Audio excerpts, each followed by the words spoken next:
Hello friends, तो आज हम एक नई सीरीज़ शुरू कर रहे हैं जिसका नाम है होम्योपैथी के किस्से। तो इन होम्योपैथी के किस्सों में हम आपको बताएंगे कि किस किस तरीके से अलग अलग तरह के पेशेंट्स के साथ अलग अलग तरह के एक्सपीरियंसेस होते हैं, मतलब उनके तजुर्बे होते हैं।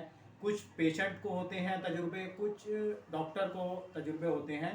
तो ऐसा तकरीबन सभी फील्ड्स में अलग अलग जगह होता है और कहीं ना कहीं आपके साथ भी कुछ ना कुछ ऐसा तजुर्बा हुआ होगा।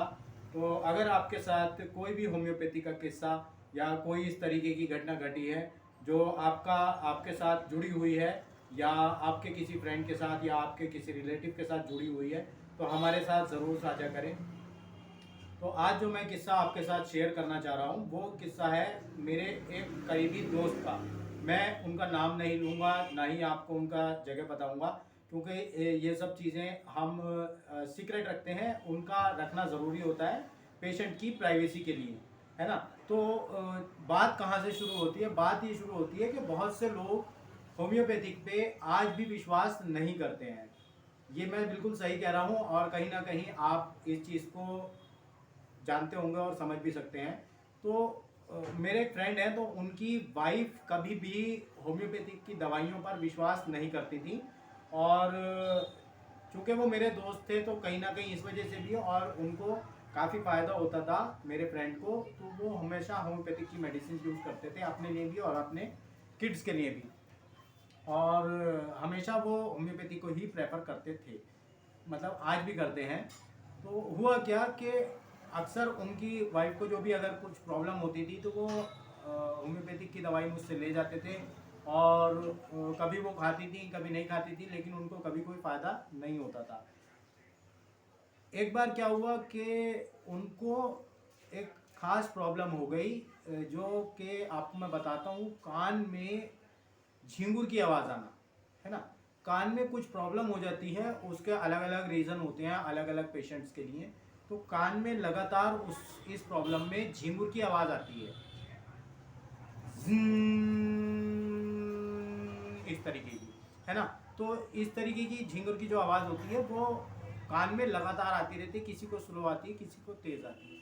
तो जब उनको ये प्रॉब्लम हो गई तो उनके एक और फ्रेंड हैं जो ईएनटी सर्जन है, वो अपनी वाइफ को उनके पास लेके गए।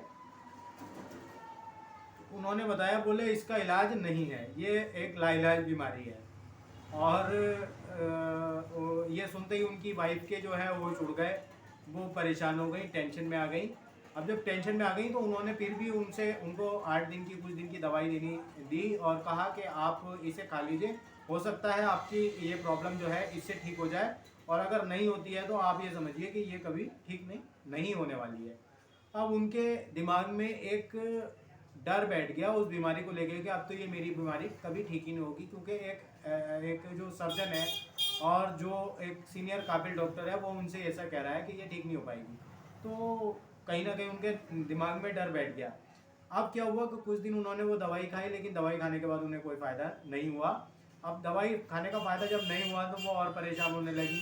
अब लगातार एक प्रॉब्लम जो बनी हुई है उससे एक तो पेशेंट वैसे ही परेशान है, और प्लस उससे ये कह दिया गया है कि अब ये तुम्हारी प्रॉब्लम कभी ठीक होगी ही नहीं।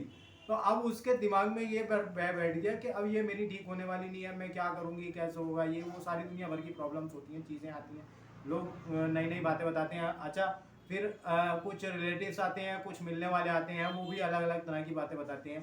तो कहीं ना कहीं घरेलू नुस्खे भी शुरू हो गए उनके उसके साथ। फिर जो मेरे फ्रेंड है, एक दिन उन्होंने मुझसे उसके बारे में जिक्र किया कि जी ऐसी ऐसी प्रॉब्लम है, क्या किया जाए। तो मैंने बताया कि होम्योपैथिक में हमारे पास इसका ट्रीटमेंट मौजूद है और हम दवाई आपको दे सकते हैं। तो वो बोले कि ठीक है, मैं अपनी वाइफ से बात करता हूँ। तो उन्होंने अपनी वाइफ से बात की कि देखो, उन्होंने भी उनको कन्विंस इस तरीके से करने की कोशिश की कि देखो, होम्योपैथिक की दवाई है, ये कम से कम अगर तुम्हें फ़ायदा नहीं करेगी तो नुकसान भी नहीं करेगी, तो खा के देख लो, क्या पता सही हो जाए। तो इसी सिर्फ इतनी सी बात पर कि नुकसान नहीं करती है, खाकर देख लो, हो सकता है फ़ायदा हो जाए, है ना। तो क्या हुआ कि उन्होंने कहा कि ठीक है ले आओ, खा के देख लेते हैं। अब वो मेरे पास आए, मैंने उनको मेडिसिन बना के दे दी। जो भी प्रॉब्लम उनकी जिस तरीके से शुरू हुई थी, मैंने देख समझ के पूरी सब चीज़ समझ के मैंने उनको मेडिसिन बनाकर दे दी। अब क्या हुआ कि उन्होंने जब मेडिसिन खाई तो खाने के बाद कुछ ही दिन में उनकी प्रॉब्लम बिल्कुल पूरे तरीके से ठीक हो गई, है ना। और ये इसके ठीक होने के पीछे बहुत सारे रीज़न हैं कि एक तो उनको माइंड में डर बैठा हुआ था कि मेरी ये ठीक नहीं होगी, तो उस डर के कारण से उन्होंने जब उस मेडिसिन को खाना शुरू किया तो उन्हें ये पता था कि ये मेडिसिन नुकसान नहीं करेगी। प्लस उनको जो साइकोलॉजिकल जो एक्ट था कि मेरे हस्बैंड हमेशा होम्योपैथिक की मेडिसिन खाते हैं और इनकी प्रॉब्लम ठीक हो जाती है और मेरी ठीक नहीं होती है, तो कहीं ना कहीं इस कारण से भी उनको विश्वास बना। तो अब जब उनको विश्वास बना तो विश्वास बनने के बाद जो है उन्होंने उस मेडिसिन को खाया। प्लस उनके दिमाग में बह बैठा हुआ था कि अब मैं अगर इससे भी ठीक नहीं हुई तो मेरे पास कोई इलाज नहीं है, मैं कहीं नहीं जा पाऊंगी, ये भी कारण था। प्लस मेडिसिन जो थी हमारी, वो मेडिसिन हमने देखभाल के चूज़ करके अच्छे तरीके से दी थी, तो उनकी प्रॉब्लम ठीक हो गई। अब ठीक हो गई तो वो काफ़ी खुश थी। और उसके बाद मेरे फ्रेंड ने उनका जिक्र किया कि ऐसी ऐसी बात है और वो ठीक हो गई हैं, तो मुझे भी काफ़ी खुशी हुई। तो इसी तरह के और भी किस्से होते हैं, बहुत से किस्से होते हैं। और हमारा जब से मैंने खुद ने अपनी पर्सनल प्रैक्टिस शुरू की है, प्लस मेरे फादर की एक लंबी प्रैक्टिस रही है पूरी लाइफ की। और जो है कुछ और भी किस्से होते हैं, वो सब हम आपसे साझा करते रहेंगे इसी सीरीज़ में, और जुड़े रहिए इसीलिए हमारे साथ, ताकि आपको भी नई नई जानकारियाँ मिलें। क्योंकि कुछ पेशेंट्स की जो फोटोज़ पिक्चर्स हम यूज़ करते हैं, जैसे हाथों की, जिसमें चेहरे की आइडेंटिटी लूज़ ना हो पेशेंट की, तो उस जगह पे हमें कहीं ना कहीं वो चीज़ें बचा के रखनी पड़ती हैं पेशेंट की सीक्रेसी के लिए। तो इस तरह के किस्से अगर आपके साथ भी हैं, आप भी उन इस तरह के किस्से हमारे साथ शेयर करना चाहते हैं, तो कमेंट बॉक्स में ज़रूर हमारे साथ शेयर करें, और हम भी आपके जो मैसेज होंगे उसको शेयर करेंगे। Thank you very much.